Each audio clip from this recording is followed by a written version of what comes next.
sorry to be late. I don't have anything to start with, so Matt? Well, after being so late, I don't want to delay your questions any further. So. Okay, so that means that you'll promise us solid and I'll promise solid you answers. I'll promise you responses. Okay. Well, let me just start with Ukraine and NATO. So the Secretary is going to be meeting with Mr. Kuleba tomorrow. Correct. Correct? Correct. President Zelensky is in town. Will be. Yeah. What can you tell us in terms of what the U.S. is going to offer, or what the U.S. and others in NATO are going to offer? So you will see a number of announcements come out of this summit. I won't get too far ahead of them for obvious reasons, but you will see new military, diplomatic, and economic support announced for Ukraine. You will see additional specificity about Ukraine's bridge to NATO. You will see additional announcements around significant air defense capabilities that allies will be providing to Ukraine, and you will see us further talk about how we can better integrate Ukraine with NATO while helping Ukraine take steps to advance towards membership. Can I'm just a little bit confused. I mean, I guess I'm maybe not confused, but I don't really understand this bridge to NATO thing. This seems like it's like, you know, a roadmap. We've all seen the roadmaps to various things go into complete dead ends and not end up anywhere. Why is this bridge? How do we know it's not a bridge to nowhere? So let me tell you exactly what it's a bridge to. Right now, Ukraine. Well, I know what it's supposed to be. NATO. I know what it's supposed to be a bridge Ukraine's to, but future is in NATO, and there will be a bridge to get from here to today. That will how? include. Well, you're gonna have to wait to see the communique that comes out at the end of the week. I'm not going to get ahead of that, but it will include the steps that the alliance is prepared to take, and that Ukraine needs to take as well to move along that bridge to full membership. To move it, so the bridge actually exists already. It's not yet. It's not still under construction. You can torture this metaphor many different ways. You guys are the ones who came up with it. I know. I try not to torture. No, but I'm not trying to be cute. The point is, the idea of a bridge is to get them from where they are today, which is a I know what the country idea that of a receives bridge significant is. support from NATO to membership, and you will see further details about that announced during this summit. But I'm obviously not going to detail it here. Yeah, but back in Bucharest, more than a decade ago, the idea was that they were going to get into to NATO, and so I don't understand. How is this bridge any different than the promises that have been made to them in the past? So you will see specific steps outlined in the communique, we expect, about Ukraine's path towards NATO. Now, it's a little bit hard for me to answer the question here because I can't tell you what those steps are going to be, what's going to be contained in the communique, because I can't get ahead of an announcement that's coming later in the week. But you will see a significant new announcement, and I'm happy to have the conversation in detail after we have made that announcement public. Several times, your colleague at the White House said that NATO is going to be in Ukraine's future. He said that several times. It seemed to be kind of a talking point. So can I turn it around? Can you say this? Is it equally the case that Ukraine will be part of, or that Ukraine is going to be in NATO's future? Yes. Yeah. We've been quite clear that you've heard the president say that Ukraine will be in NATO. Well, I was just wondering about that specific wording. Yeah. Sean. Sure. I follow up a couple things on Ukraine. I know Kirby was asked about this a little bit, but more directly. The attack today, or the explosion at the hospital, the children's hospital. Can you say anything about that? I believe Zelensky has declared a day of mourning. The Russians are saying that they think there was Ukrainian air defense systems. Are you sure that this was a Russian attack? And if so, do you have any comment on that? Yes, we are sure it was a Russian attack. We've seen Russia unleash another savage missile attack hitting civilians in Kyiv and other cities across Ukraine.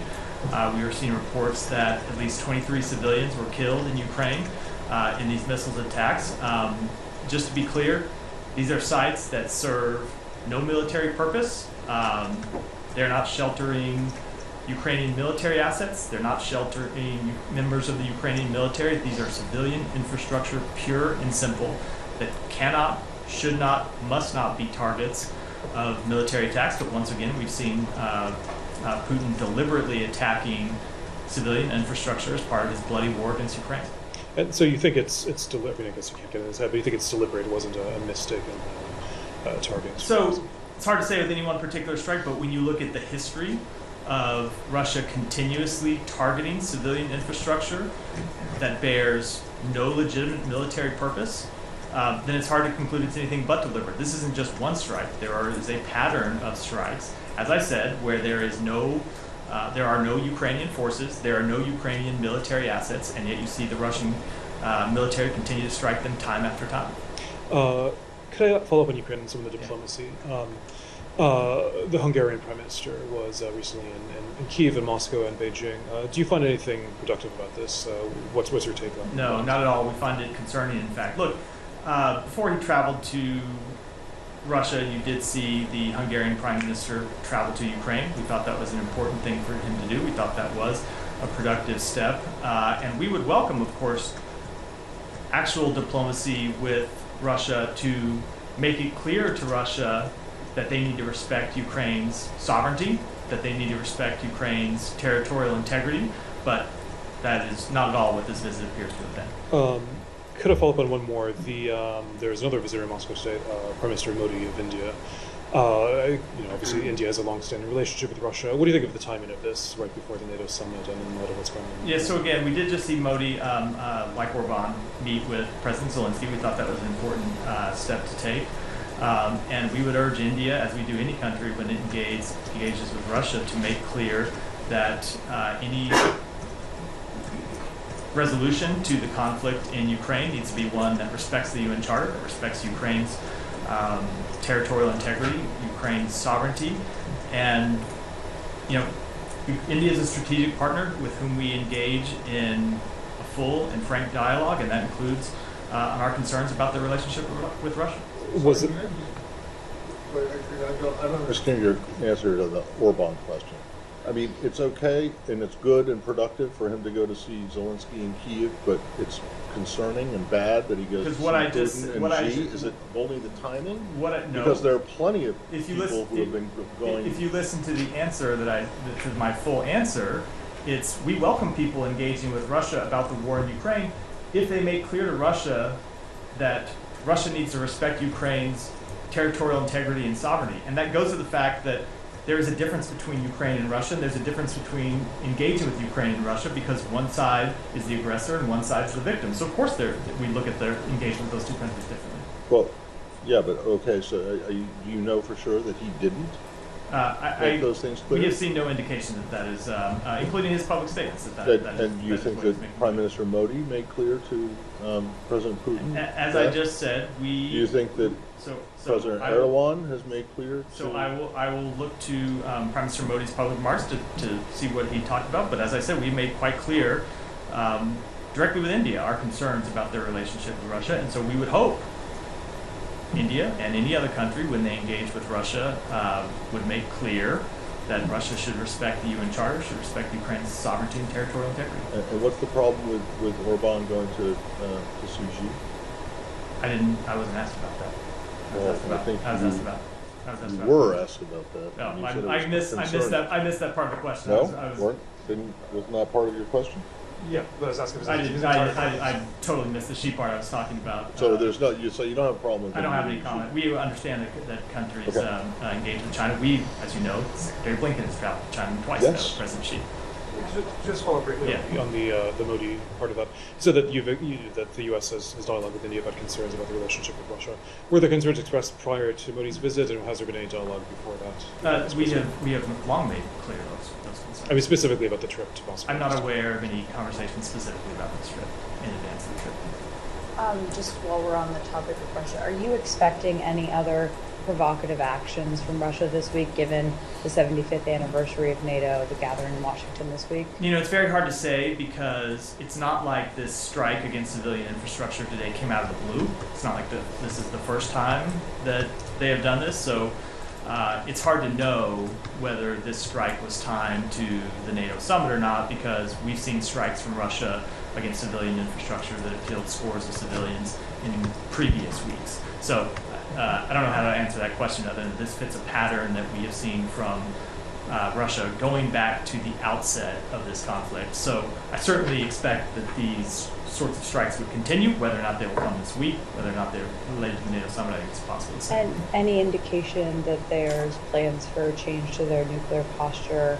or their nuclear doctrine this week? No, we have seen no indication of that. Okay, and if we could just stick on NATO for a minute here, Kirby said, Ukraine is in NATO's future, or whatever way it was. And I wonder if it's still the position, though, of this administration that the war has to be over before Ukraine can join NATO. Otherwise, that would draw the entire alliance into the conflict. So I just don't want to get too much into the details of what Ukraine's membership in NATO will look like, or what steps they have to take to get there. Today, in advance of significant new announcements being made in that regard over the course of this week. So I know that sounds a little bit like a pun, but in fact it's because we will be making new announcements with respect to these very questions this week, and I don't think I should get ahead from today. There are specific announcements you're going to make having to do with the timing of the war and when Ukraine will join NATO? About their bridge to NATO, and I don't want to talk about it any further before we can make those announcements. And I'll look at them, and then of course you'll be happy to take questions about them and talk about them further. And then last question on NATO. On Wednesday night, there is the leader-level dinner that is being hosted by the President and the First Lady.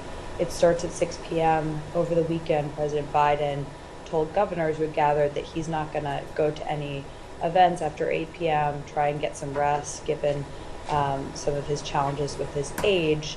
So is there a plan for the Secretary of State to stay if that event goes on longer past 8 p.m., or will the President stay on past 8 p.m.? So I won't speak to the President's schedule. I'll let the White House do that. But I would say, with respect to his schedule, I think this NATO summit will look a lot like previous NATO summits, where the President and other members of our government, the Secretary of State, but also the Secretary of Defense and other leaders in the government, will have a full schedule of events starting in the morning and going through the evening. That includes bilateral meetings, includes multilateral meetings.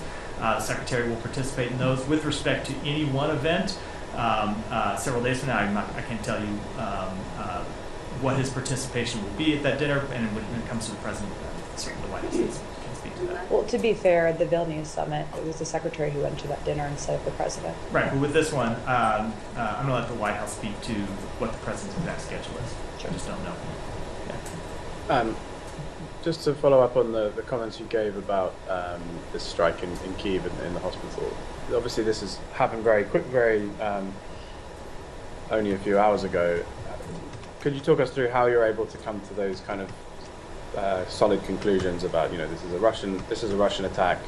We've seen this pattern. We see it fits the pattern. In this case, what is the process for you to be able to sort of state with so much kind of confidence what's happening? Well, so I could get into our ability to look at missiles that are launched. I could get into the Ukrainian military's ability to look at missiles that are launched and talk about that with respect to any one strike. But also, give me a break. There's no one else lobbing missiles at Ukraine right now. Right. There's no one else launching attacks at Ukraine. So I think it's pretty clear that it came from Russia. But you probably can guess what I'm getting at is, in the other situation that we're often talking about in Gaza, when there are strikes, there have been strikes that have hit hospitals, other facilities, universities. In those cases, and in some cases, U.S. weapons are actually involved in those strikes, but you've been pretty unable in a lot of those cases to say definitively what happened. Why the disparity there about your sort of information gathering? So the disparity is in the context of the events. And I'll give you just a couple of examples when it comes to Gaza, what makes these types of assessments so hard. Oftentimes it is clear that a strike on any one target was an Israeli strike. If it's an airstrike, for example, it's clear that it's an Israeli strike. It's not from anyone else. Sometimes there are other attacks where there's an exchange of fire between Hamas and the IDF, and it's clear, or it's unclear, I should say, when one specific site was damaged, whether that damage was from IDF munitions, Hamas munitions, or both, which sometimes happens in a crossfire. That's one way in which it's difficult. The other way in which it's difficult is understanding what the actual target was. And so that's one of the things that's different when you look at Russia's strikes on Ukraine. The Ukrainian military doesn't hide behind civilians. It's not headquartering itself in hospitals, under hospitals, in other civilian sites, in apartment buildings. And that's exactly what we see Hamas do. And so when you get to making assessments about strikes in Gaza, it's not just always who conducted the strike, but whether the strike ultimately was after a legitimate military target or not. And it's a much different assessment in Gaza, where you have Hamas using civilians as human shields, which is not at all the case in Ukraine. Right, but you did sort of say that it seems that this isn't an accidental strike aimed at something else. That's quite, there's quite a lot of information that you're able to sort of pass on there. There have been cases where, I'm obviously not defending the Russian strikes, but there are cases where Ukrainian anti-aircraft fire has taken down a missile and it hits something, right? There is complexity to that, but you're able to, a few hours later, give a pretty detailed account of what happened. I'm not saying I'll give you a break on that. That's your job. But on the Israeli case, often, we're left with after months, you haven't come up with a real conclusion about what happened in a certain specific incident. That and these are U.S. weapons that are being used. You have the ability to sort of demand answers from the country involved. So I think people will watch this and think, there's a disparity here, and I'm wondering, is there not a difference in the way that you're approaching these and giving the benefit of the doubt to one side? There is no difference in how we are approaching these. There's a difference in the context. There's a difference in the conflict, and that's what lends itself. That's what leads to our inability sometimes to give such definitive answers. I will also say that there is a difference in assessing responsibility for a strike, right, which is what I was getting into a moment ago, and assessing whether the strike was a legitimate military target. Those are two entirely separate things. Sometimes you can make an assessment about who carried out the strike, but you can't know unless you were on the ground whether it was a legitimate military target. And that's especially the case where we often see conflicting claims in Gaza, which is not the case in Ukraine. I haven't heard any conflicting claims about what happened in Ukraine and what Russia might have been trying to hit if it was not this hospital, if it was not the other civilian infrastructure that they had hit. And I've seen no claims from Russia that there were legitimate military targets embedded in the civilian infrastructure. That is often the case in Gaza, where you get conflicting claims, where you have reports from the ground that there were no Hamas fighters there, and you have the IDF claiming that it took out a number of Hamas fighters. When you have those conflicting claims, that often makes it hard to offer definitive conclusions for what I would hope are fairly obvious reasons. I'll go to Saeed first. I'll come to you. Thank you. Thank you. I wanted to ask you first if you read or heard about the Haaretz report on Israel employing the Hannibal directive on October 7th. So I did see that report that moved over the weekend, and that's the limit of my knowledge of seeing that report from Haaretz. Does that make you change your position or your perspective on what really happened that day, that the Israelis may be responsible for killing a majority of the people that died on that day? Boy, it certainly does not, Saeed. I don't think there's any question. I don't think there's any question that it was Hamas. Just let me finish. I don't think it's any question it's Hamas that is responsible for the overwhelming number of deaths on October 7th. All right. Now, you in your answer to Simon, you gave two answers. You were saying that, almost with certainty that people were killed in the crossfire. Do you have any figure on how many people got killed in the crossfire? No. Or how many people that died as a result of direct Israeli attack? No, I don't. But that's exactly my point, Saeed. Yeah. I'll give you the best example of this is the recent hostage rescue, when a number of people in the area who were not members of Hamas were killed in crossfire. And that happened when Israeli vehicles with a hostage on board were leaving the area, took fire from Hamas, and then there was exchange of fire. And that's something that happens from time to time. 300 people died that day. But at any rate, so let me ask you, what is the status of the negotiation now? Is there I mean, is there a ceasefire in Gaza's future? We certainly hope there's a ceasefire in Gaza's future, and we are trying incredibly hard to achieve a ceasefire. The negotiations are ongoing. The CI director is in Cairo today working on those negotiations. As we said last week when we received a response from Hamas, we found reasons to be hopeful in that response. But that said, we don't yet have a deal, and we're not taking anything granted unless and until we get a deal. And so we continue to work to try to achieve a ceasefire that would secure the release of hostages, would allow us to surge humanitarian assistance in and alleviate the suffering of the Palestinian people. So you believe that the Israeli Prime Minister is okay with this new proposal? He has said he is, yes. Okay. Let me just be correct. I want to make sure I'm not misunderstood. I don't mean that in that he has endorsed the proposal that has come back from Hamas. He has endorsed the proposal that the Israeli government put forward, and we're working to bridge the differences between Hamas's response and what the Israeli government put forward sometime before, several weeks ago. You think this is a bridge too far? I'm not going to negotiate on this in public. All right. Let me ask you a couple of things. I mean, we see Israel. Rafah is completely destroyed. People are dying. Israel is just grabbing land in the West Bank. It's really doing a lot of things. Would you be agreeable to any other state doing what Israel has done, let's say, in the past 48 hours, or the past 72 hours, or the past week, and so on, against Palestinians, whether in Gaza or in the West Bank? I mean, wouldn't you be outraged? I mean, we hear reports by Israeli soldiers themselves. They're saying they were killing children because they were bored. So let me take those one at a time. When it comes to abuses by the IDF, we make very clear that we expect the IDF to have full accountability for any soldier that behaves inappropriately, that violates either IDF rules of engagement or the laws of war. And we have seen the IDF announce that they will take steps to impose such accountability, and we will be watching that very closely. When it comes to settlements, we have also made clear that we oppose the advancement of settlements in the West Bank. We think that they are both inconsistent with international law and that they are ultimately counterproductive to the realization of peace, which is in Israel's interest. And that includes urging Israeli officials to not take actions to fund outposts that have long been illegal under Israeli law. So we will continue to make that clear. So any particular response to what happened last week in terms of the size of land confiscated by Israel for settlement purposes, which is apparently the largest since the 1967 war, definitely since the Oslo Accord in 1993. Have any particular comment on that? Yeah, as I just said, we oppose the advancement of settlements. We oppose them taking actions to fund outposts. We think all those are illegal under international law and ultimately hurt the chances of peace.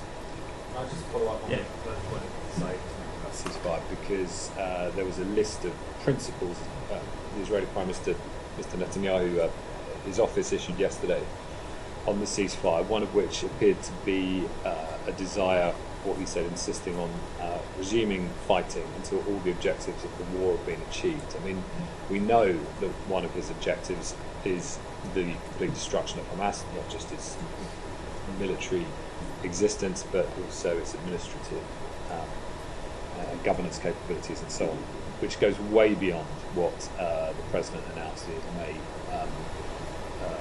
framework that was described as the Israeli proposal. So have you got any reaction to what he said yesterday? So I don't know that this will be a satisfying answer, but I think it's most productive to hold these negotiations in private, but not in public. But it wasn't. But the President made a very public announcement about. Just hold on. Just let me finish. I'm happy to answer the question. You can ask me a follow-up if you want. We think it is productive to have these conversations in private, not in public. Sometimes seeing the Israeli government make public statements. We've seen Hamas make public statements. We're going to hold the negotiations in private, and what has not changed is Israel is in its conversations with us saying that they are committed to the proposal that the President publicly outlined. The reason I was pushing back on that is it was a very public announcement by the President about, in some detail, about what should be in this proposal, and we have a very public announcement by the Israeli Prime Minister about what he believes. So this isn't, I'm not asking to negotiate in public, I'm just asking for whether you believe this is a shift in the Israeli position, or is this something that Mr. Netanyahu is simply saying? We do not believe that their substantive position has changed. They have consistently supported the position, the proposal that they put forward several weeks ago that the president outlined. So do you think he's saying this for domestic consumption and he doesn't actually mean it? It's not going to characterize it at all. On Gaza. Yeah, go ahead. Thank you. The United Nations warned of widespread starvation in Gaza all the way back in December. We've had aid organizations and relief groups. We've said over and over again that Israel is using starvation as a tactic of war. We've had 12 US government employees who've resigned, and they accuse the US government of undeniable complicity in the starvation of Palestinians. Doctors we've spoken to at Al Jazeera have told us that they, in part, also blame the US government for the horrors that they are seeing. How do you respond to the allegations of complicity of the US government, and what more will it take for the US to stop Israeli military funding? So let me just take the humanitarian assistance piece first, because you raised that in the introduction to your question. So it is the United States that has secured all of the major agreements to get more humanitarian assistance into Gaza. Going back to the very early days, the first week after October 7th, when the Secretary traveled to the region and the President traveled to Israel, and together convinced Israel to open Rafah crossing to allow humanitarian assistance in. It is the United States that worked to open Kerem Shalom to get humanitarian assistance in, to open Erez Gate in the north. It is the United States that has worked day and night in the region, in Washington, and other capitals around the world to coordinate a humanitarian assistance effort to get food and water and medicine to the Palestinian people. It has not been enough. There are obstacles. Sometimes those are logistical obstacles coming from Israel. Sometimes those are the nature of moving humanitarian assistance around in an armed conflict. But when you look at what has actually happened, the sad truth is there is widespread food insecurity in Gaza, and we have worked to try and address that. But when you saw the IPC, the group that actually measures famine, come out and make assessments, they warned that famine was imminent. We worked hard to get gates open and get more humanitarian assistance in. In their last assessment, which came out after the time they predicted famine was going to occur, they came out and assessed that it had not yet happened, which is not at all to say that the conditions are good. Of course they're not. They remain dire for the population in Gaza. But we continue to work to get humanitarian assistance in, and will continue to do so. I cannot tell you the amount of work that the Secretary has put into this, that the President has put into this, that others in the government have put into this, and will continue to put into it. And that's not to mention the ceasefire agreement that we are trying to broker, which would allow a massive surge in humanitarian assistance and would allow humanitarian assistance to move more freely around Gaza. So when it comes to our policy for getting humanitarian assistance into Gaza and to the people who need it, we're not going to change one bit. We're going to continue. We're going to continue to work day and night to get humanitarian assistance, and recognizing all the barriers, working to try to overcome them. And every time we do, something else pops up, and we work to overcome that too. And that's what we're going to continue to do. So just to follow up on that, the latest IPC report actually says that 96% of the population of Gaza is facing acute food insecurity crisis level or higher. Yeah. So it's still very dire, and you've spoken about what the US has done, but the US also continues to be the biggest funder of Israeli military, and under US law, it is required that any country receiving military support must not obstruct the flow of humanitarian aid during war. And every major rights group, from the United Nations to Human Rights Watch, has said that Israel is using starvation as a tactic of war. Do you disagree with them? So and are you, one final question, are you not afraid of completely losing legitimacy? So let me just answer being hypocritical when it comes to supporting human rights in one country, but not when it comes to Palestinians? Let me just answer the first question. So I would encourage you to read the report that we issued on this very question 2 months ago that looked into Israel's compliance with international humanitarian law and their work, and whether they had done a good enough job to let humanitarian assistance in, where we said that there were some roadblocks that needed to be overcome, and we had worked to overcome those, and we had seen Israel take steps to allow humanitarian assistance in. At times they have been too slow. At times they haven't moved quickly enough. At times there have been barriers that we need to break down, but we have worked to do it. We have seen Israel take steps to allow humanitarian assistance in. Now, as I just said a moment ago, there's always something more that needs to be done. We talked about the fact that you have a lot of assistance coming to Kerem Shalom now. but it can't move around Gaza as freely as it could because of looting by armed gangs. And so we need to come up with practical steps to address that. And I say that to get at the point that I know sometimes everyone likes to make this seem like a black and white issue, that it's completely simple, where there's somebody that's blocking humanitarian assistance, when it can be much more complex. There can be other problems, such as the looting of criminal gangs, that we have to assess, and so we're working with our partners in the region to try to assess that, and we're going to continue Well, to I have to work reply to to do that. so. Sorry, Danny, I just have to quickly reply to Danny, go that. ahead. Sorry, can I just quickly reply to that point? I'm really sorry. No, thank you. We have done actually. Thank you very much.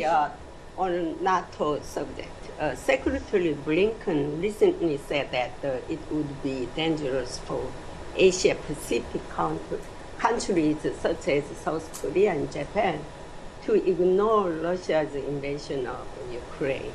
So solidarity with NATO will have a strong synergy effect.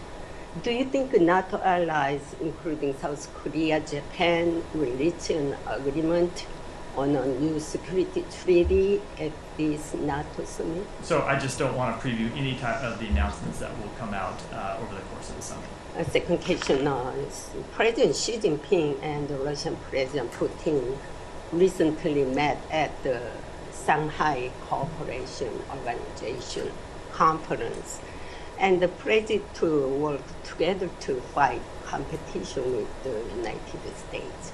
And Xi Jinping mentioned that the conclusion of the treaty between North Korea and Russia was reasonable as a sovereignty country.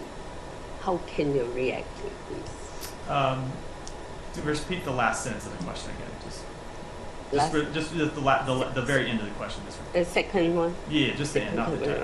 I missed the last. Yeah. Chinese President Xi Jinping and Putin recently met at the Shanghai Cooperation Organization conference, and pledged to work together to fight competition with the United States.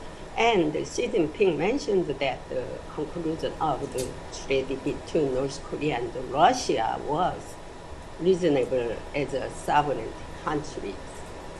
How do you react? I think we have made quite clear our great concern about increased collaboration between the DPRK and Russia. We've seen the DPRK supporting Russia's war machine that is targeting and killing innocent civilians in Ukraine, and violating the territorial integrity and sovereignty of another United Nations member, in violation of multiple United Nations Security Council resolutions, and we will continue to work with our allies and partners to counter that relationship.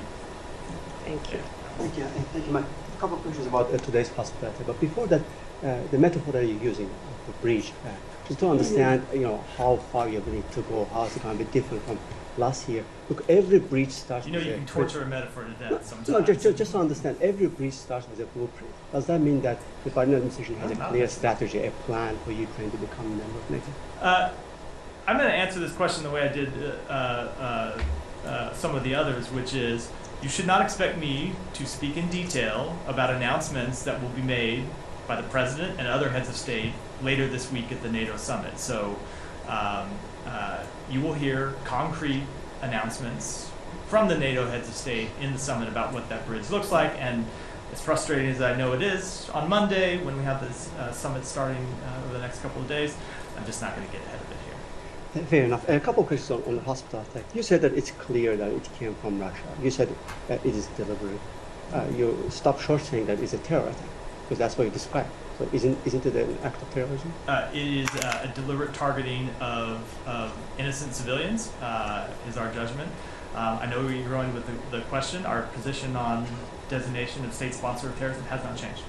The fact that this was conducted by the current chair of the UN Security Council, how are you digesting that? How are we digesting it? I mean, that doesn't really have anything to do with it. Russia is a permanent member of the United Nations Security Council, obviously.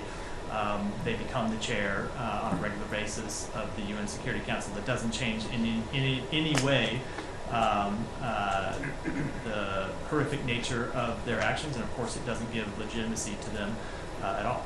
And given today's attack, will the Biden administration be willing to allow Ukraine to hit back anywhere with any weapons at any time by using American? I don't have any change to our policy to announce. Can you come back more, Georgie, if possible?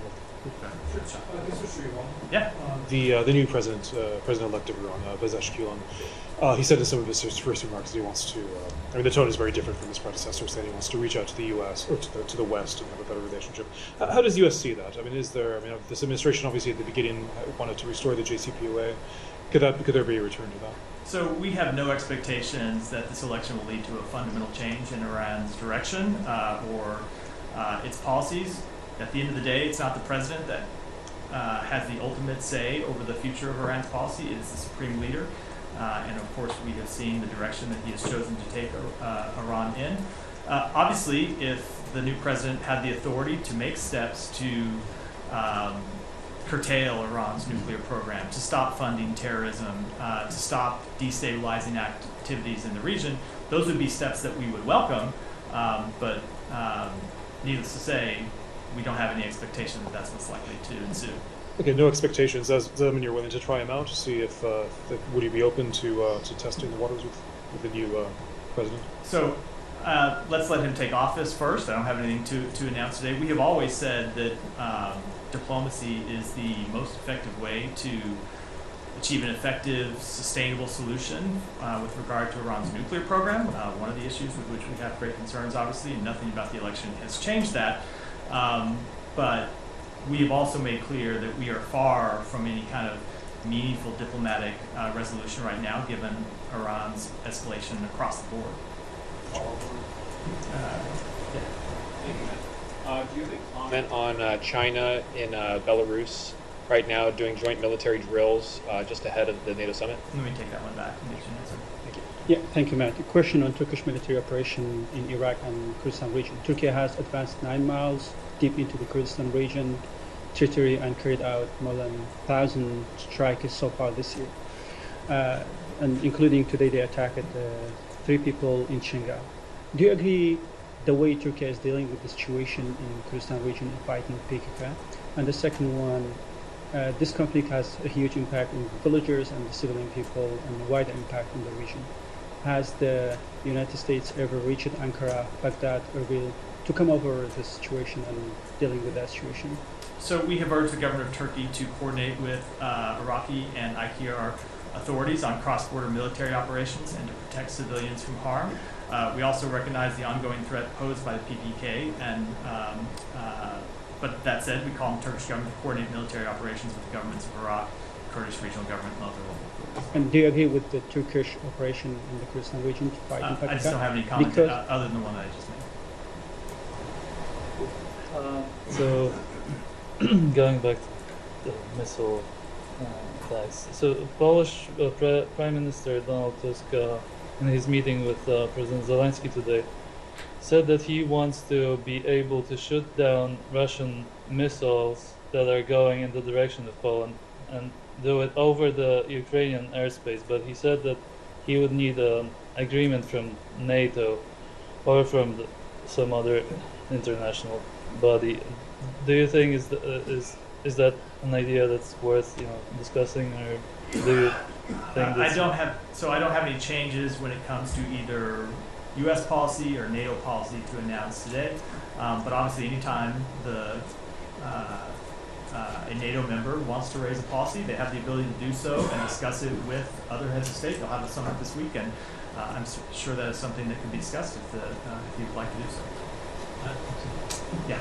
Do you have updates on the political or diplomatic solution that the U.S. is working on between Israel and Hezbollah, especially after the visit that Mr. Hochstein made last week to Paris? So the answer that really does come back to an answer I gave in response to, I don't know whose question it was, about the ceasefire negotiations. We have been taking further diplomatic steps to try and reduce tensions along the border between Israel and Lebanon and try to set the table for a lasting ceasefire. But again, we think we are much more likely to have success in that endeavor if we are able to get a ceasefire in Gaza. And so we continue to work. As I said, we have the CIA director in the region now in Cairo working on talks to achieve a ceasefire. We're pursuing those full bore.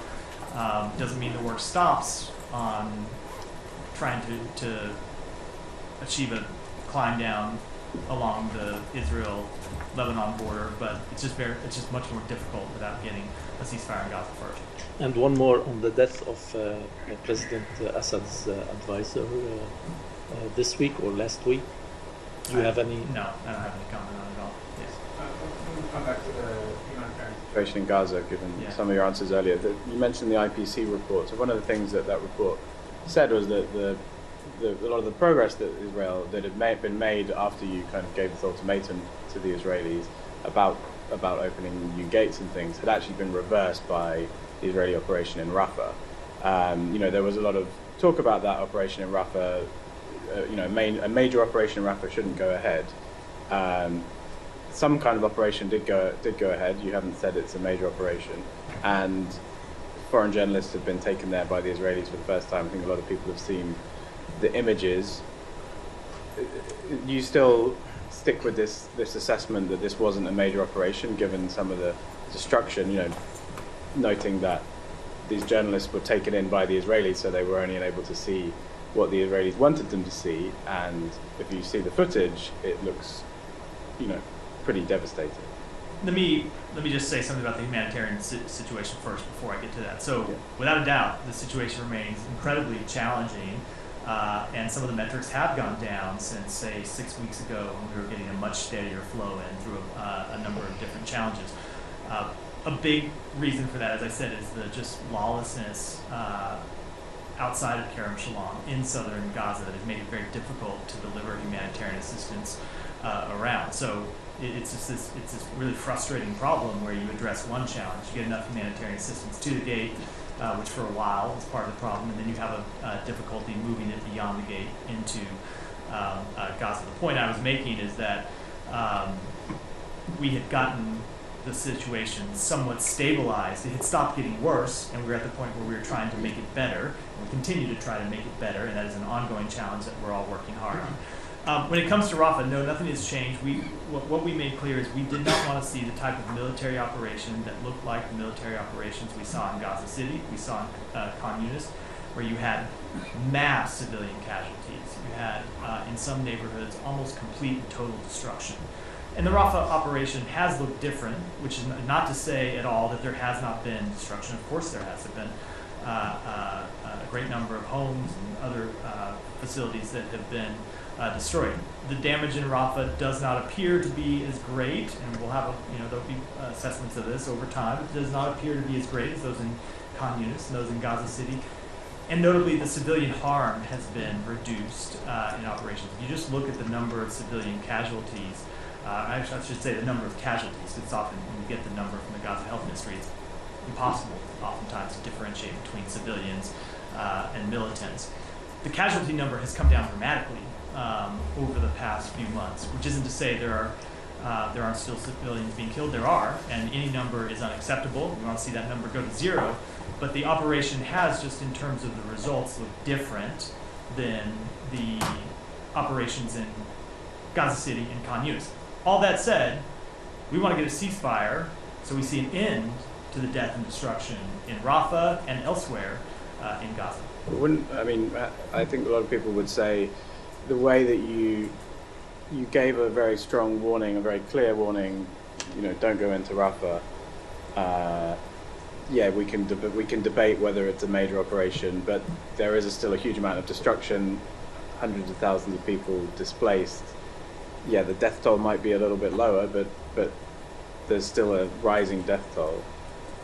This was supposed to be, or I think was communicated as a way that the U.S. was, restraining the Israelis from committing more of the worst kind of,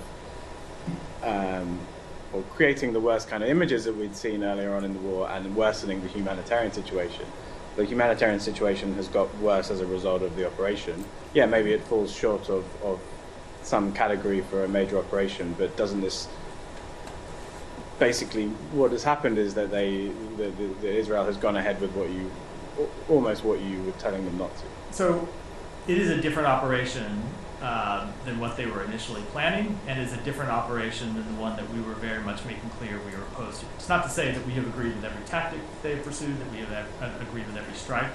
that they have taken. Of course, we can always look at things and say this isn't the right way to do this. You should have done more to minimize civilian casualties. But when we made clear what we were opposed to, we had a very specific operation in mind, and what we saw ultimately did not look like that type of operation. You're talking about the casualty figures coming down. So is there an acceptable level? 50 a day is okay, but no, 100 a day is not okay. Acceptable level is zero for civilian casualties. Now, we want to see militant casualties. Of course, is a very different thing. We want to see them prosecute the campaign against Hamas, but we don't want to see any civilian casualties. Just two really quick questions on Israel. There's a report that the U.S. and Egypt are going to work on a high-tech underground barrier to prevent smuggling of weapons from Egypt into Gaza, and they've told Israel that they will work on this effort if there's a ceasefire and hostage agreement. Is that accurate? So I will answer that generally, which I know you won't like. I'm not going to confirm that or speak to that in detail, but we do believe that smuggling across the border from Egypt into Gaza was a very real problem that needed to be addressed.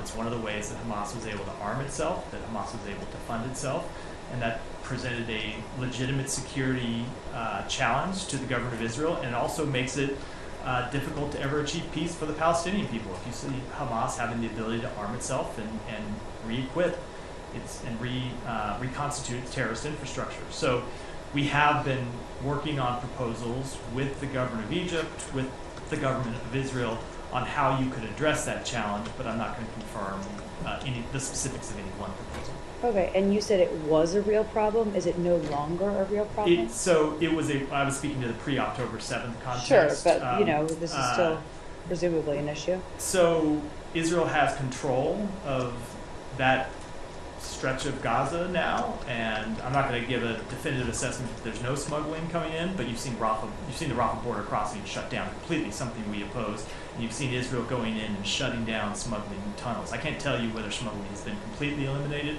but certainly it's a different context now with Israel having control of the Philadelphia corridor. Has the majority of smuggling been prohibited? I can't give you any kind of assessment. And then just one more on another report with regard to Israel.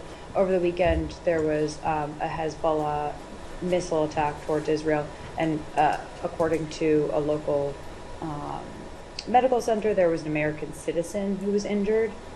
Is the State Department able to confirm that? Give us any details on the status of that American citizen? I can confirm that there was an American citizen who was injured in Israel. One American citizen who was injured in Israel, but I can't give you any details of the situation other than to say that we are monitoring the situation and are in contact with Israeli authorities. And are you in contact with this American citizen's family? We are providing assistance to the U.S. citizen and their family. Go ahead. I'm going to do a few more around the room, and then I got to go. Thank you, sir. There is a heated debate going on in Pakistan regarding May 9 protest. Last year, on 9th of May, angry protesters of a political party attacked military installations, looting, vandalism, and arson, resulted in damage worth 1.9 billion rupees. It was kind of the same attack like January 6 on Capitol Hill. So what are your thoughts when you witness such kind of attacks on states, institutions, anywhere in the world, including Pakistan? So our thoughts are the same anywhere in the world, which is we support legitimate, free expression, including the right to protest, the right to peaceful assembly, and we oppose violent actions. We oppose vandalism, looting, arson. That would be true anywhere in the world. And when it comes to responding to those situations, we urge first of all, I would say all protests should be conducted peacefully, and governments should deal with them consistent with the rule of law and respect for free speech. So Pakistani Defense Minister has said that Pakistan will continue launching attacks against terrorist groups in Afghanistan as a part of a new military campaign. So does the U.S. support such strikes against terrorist groups like TTP in Afghanistan? So the Pakistani people have suffered greatly at the hands of terrorists. We have a shared interest in combating threats to regional security. Do you need directions, Matt? Okay. Saeed, I would think you knew how to get to this location after all this time. For the people making the transcript who won't know what I'm talking about, some Google Maps directions, I think it's Google Maps directions went off in the middle of the briefing. may have been Apple Maps, not Matt Lee's, to be very clear. We partner with a range of Pakistani civilian institutions and regularly engage the government of Pakistan to identify opportunities to build capacity and strengthen regional security, including at our annual high-level counterterrorism dialogue. Tom, go ahead, and then we'll wrap this. I know, it's still Saeed. I wanted to ask you a question about Europe. The White House has announced this afternoon bilateral between the President and the new UK Prime Minister on Wednesday, and the Secretary has bilateral with David Lammy, the Foreign Secretary. When it comes to the UK and the European Union, I mean, it's been an extremely turbulent 8 years, really, for the UK.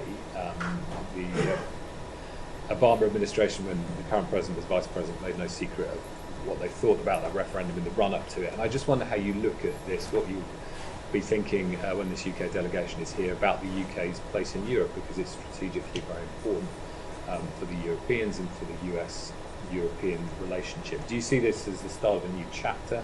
How are you viewing this? So I don't think I'm going to comment on what a change in government might mean. It is just always kind of places that, shouldn't say always, but typically don't go. I will say that no matter the government in the UK, we have always had an incredibly close working relationship, a special relationship with the UK, and we expect that to continue under the new government. But even with the UK not a member of the EU, when you look at the things that we have been working with Europe on under this administration, chiefly, and maybe most importantly, countering Russia's invasion of Ukraine, you have seen the US, the UK, and other members of Europe united and working together to push back. And based on what we've heard from the new Prime Minister and the new Foreign Minister and other members of the UK government, we do not expect that to change in any way. And what about a free trade arrangement, which the last government have been pursuing? Is the US still interested in that with the UK? Let me take that one back. And with that, we'll wrap for today. Thanks, everyone.